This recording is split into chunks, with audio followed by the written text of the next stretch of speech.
¿Qué tal, hermanos, hermanas, amigos? Que el Señor los bendiga. Continuamos nuestra lectura bíblica. El día de hoy, el capítulo 19 del libro de Deuteronomio. Estamos avanzando a un buen ritmo, siempre constantes, porque es importantísimo conocer todo lo que Dios, todo lo que nuestro Señor ha instruido a su pueblo, al pueblo de Israel, en el Antiguo Testamento.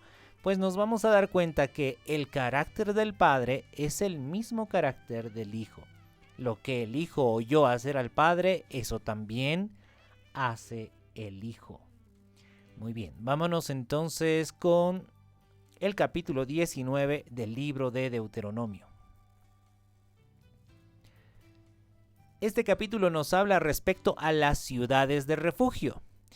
Vamos a recordar que ya habíamos hablado al respecto. Estas ciudades eran aquellas ciudades a las que iban aquellas personas que habían cometido algún homicidio sin querer, sin intención, un accidente.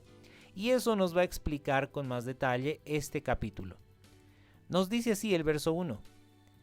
Cuando Jehová tu Dios destruya a las naciones cuya tierra Jehová tu Dios te da a ti, y tú las heredes y habites en sus ciudades y en sus casas, te apartarás 3 ciudades en medio de la tierra que Jehová tu Dios te da para que la poseas. Arreglarás los caminos y dividirás en 3 partes la tierra que Jehová tu Dios te da en heredad, y será para que todo homicida huya allí. Y este es el caso del homicida que huirá allí y vivirá. Aquel que hiriere a su prójimo sin intención, sin haber tenido enemistad con él anteriormente. Como el que fuere con su prójimo al monte a cortar leña, y al dar su mano el golpe con el hacha para cortar algún leño, saltare el hierro del cabo y diere contra su prójimo, y éste muriere, aquel huirá a una de esas ciudades y vivirá.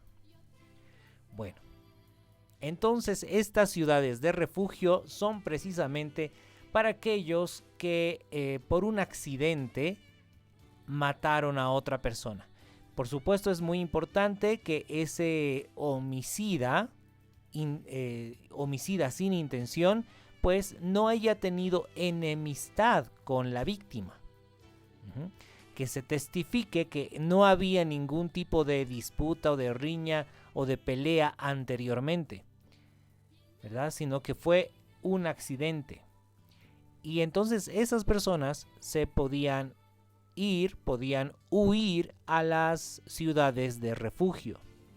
El verso 6 continúa y dice: no sea que el vengador de la sangre enfurecido persiga al homicida y le alcance por ser largo el camino y le hiera de muerte, no debiendo ser condenado a muerte, por cuanto no tenía enemistad con su prójimo anteriormente. Recordemos que el Señor Jesús nos dice también en los evangelios que a matar a tu prójimo es un pecado. Sin embargo, si tú maldices a tu hermano, ya eres culpable de homicidio. Porque si tú aborreces a tu hermano y lo insultas, ya se te cuenta como homicidio. Por eso es importante que nuestro corazón esté limpio y guardado de todo rencor, de todo resentimiento, de todo aborrecimiento, sino que más bien nos mantengamos puros y limpios, ¿verdad?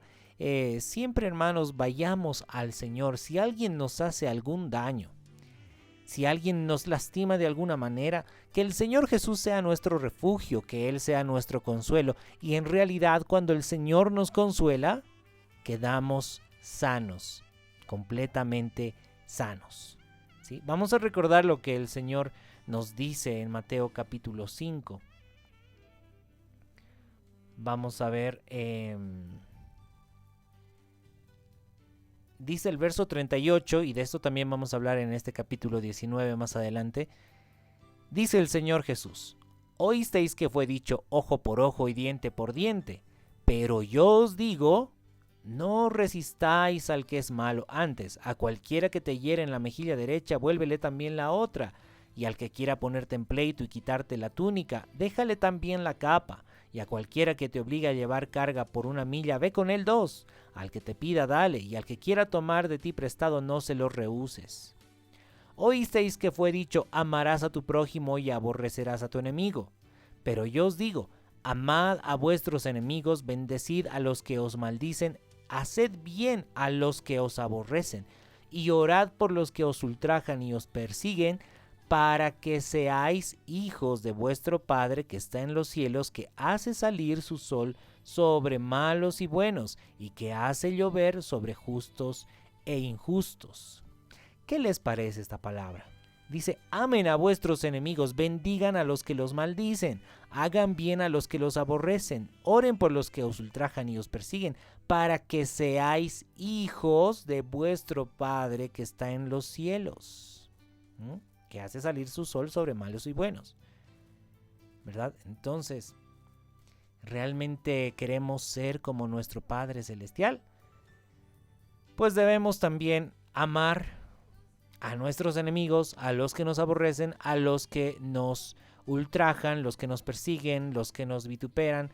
Bueno, de cualquier forma nosotros buscar bendecirlos, buscar el bien para ellos. De ninguna manera vengarse, ¿verdad? Porque el Señor dice, mía es la venganza, yo pagaré. El Señor es justo, y de pronto esa vida se arrepiente y se entrega al Señor Jesús. De pronto llega a ser un siervo de Dios, y nosotros vamos a estar atacando a un siervo de Dios. Recordemos el caso de Saulo de Tarso. Este varón, llamado Saulo de Tarso, perseguía a la iglesia de Cristo, consentía en la muerte de los cristianos. Los cristianos huían de él porque él los entregaba a la cárcel y a la muerte. Y este Saulo de Tarso, un día fue tocado por el Señor, se arrepintió, se convirtió y llegó a ser un siervo de Dios, y este es el que se llamó Pablo, el apóstol Pablo, ¿verdad? Entonces, ¿se da cuenta? Si alguien hubiera maldecido a Saulo de Tarso, estaría maldiciendo a un siervo de Dios. Así que tengamos mucha paciencia y, bueno, dejémoslo todo en las manos del Señor, porque el Señor hará justicia.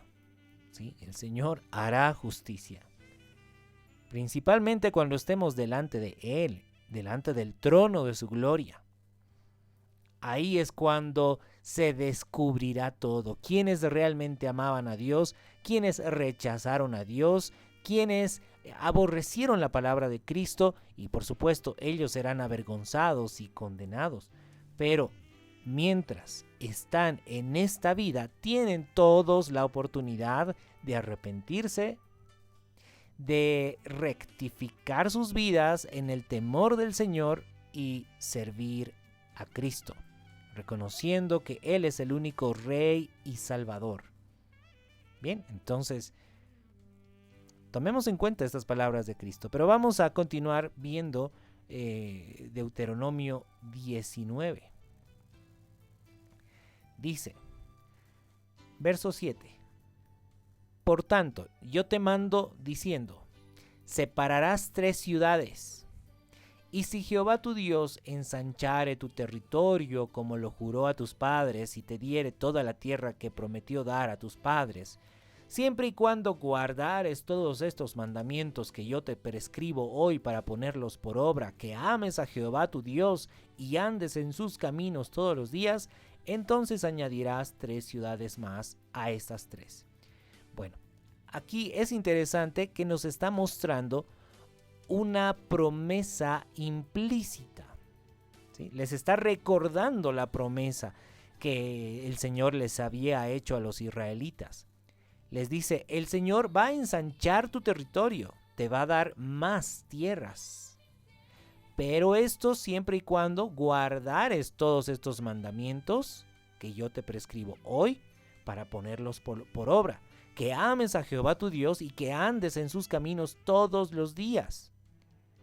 ¿Verdad? Entonces, si los israelitas y el pueblo de Dios guardaban las palabras del Señor, obedeciéndolo y amándolo de todo corazón, siempre en una vida de rectitud en el temor del Señor, entonces el Señor los iba a bendecir e iba a ensanchar su territorio, iba a ser una tierra mucho más grande y fructífera, ¿verdad? Entonces, si es que sucede esto, dice la palabra, si es que se ensanchan tus territorios, entonces debes añadir 3 ciudades más.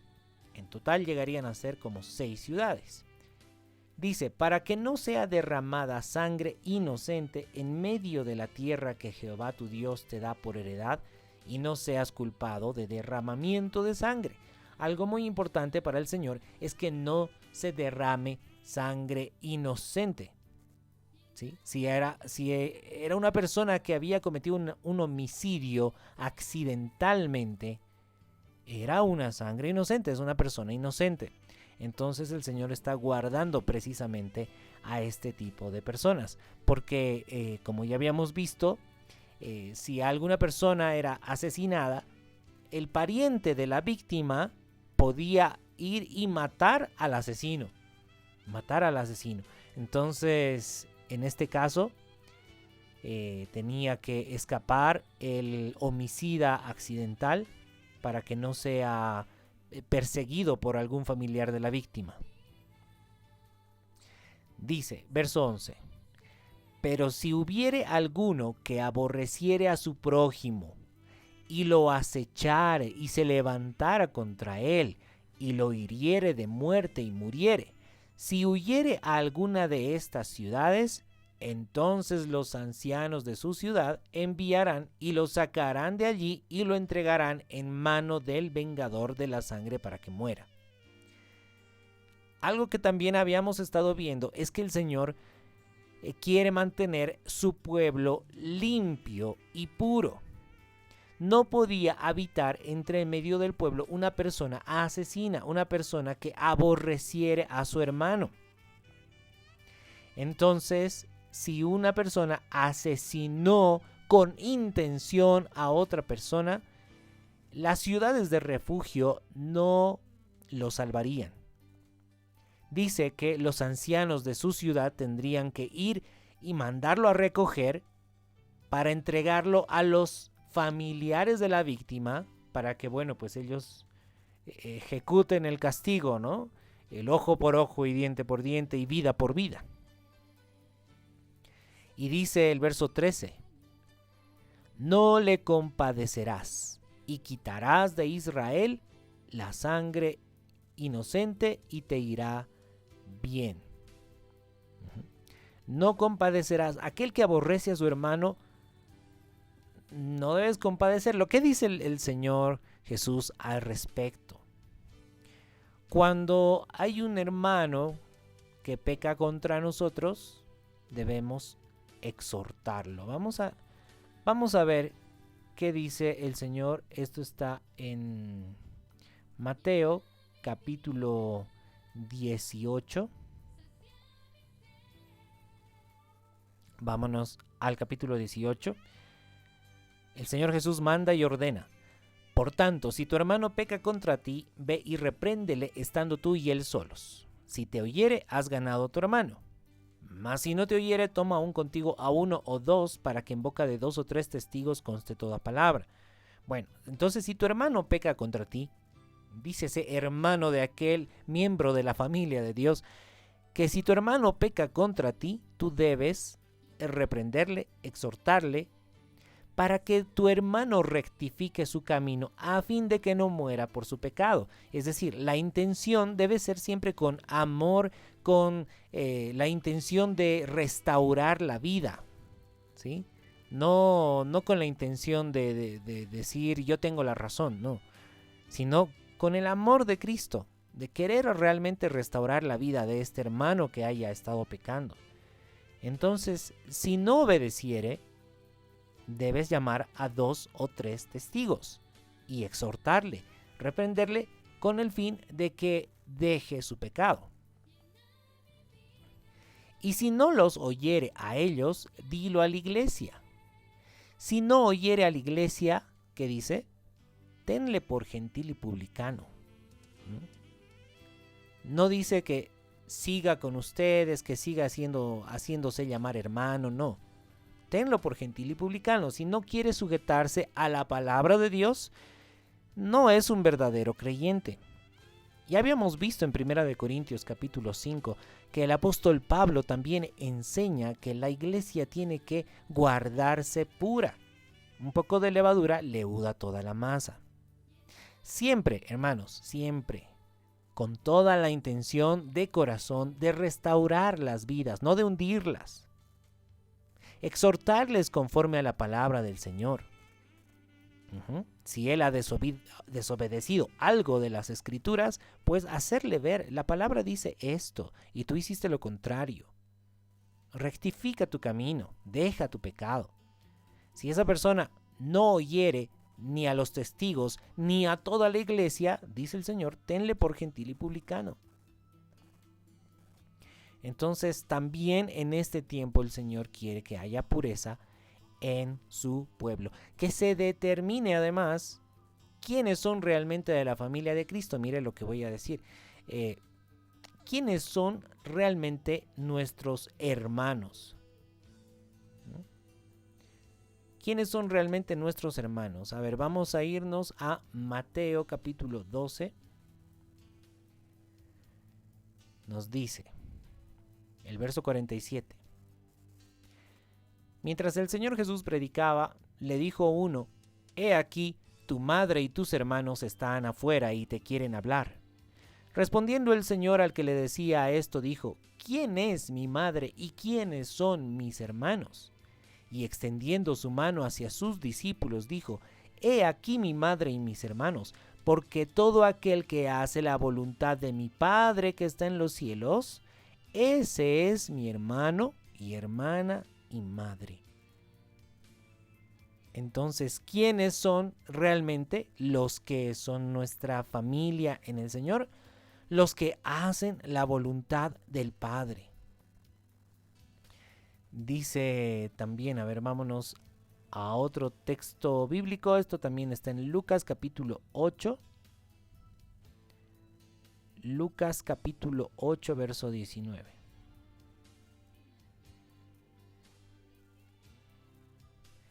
Nos dice, bueno, básicamente es la misma historia.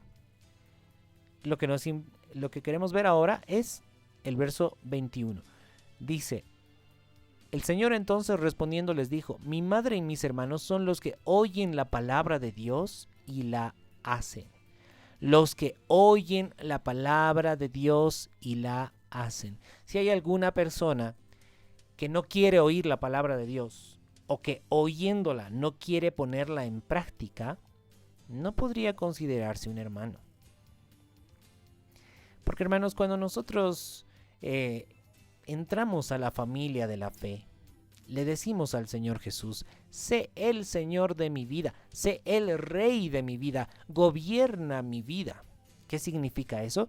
Que estamos en sumisión a toda y cada una de las enseñanzas del Señor Jesús.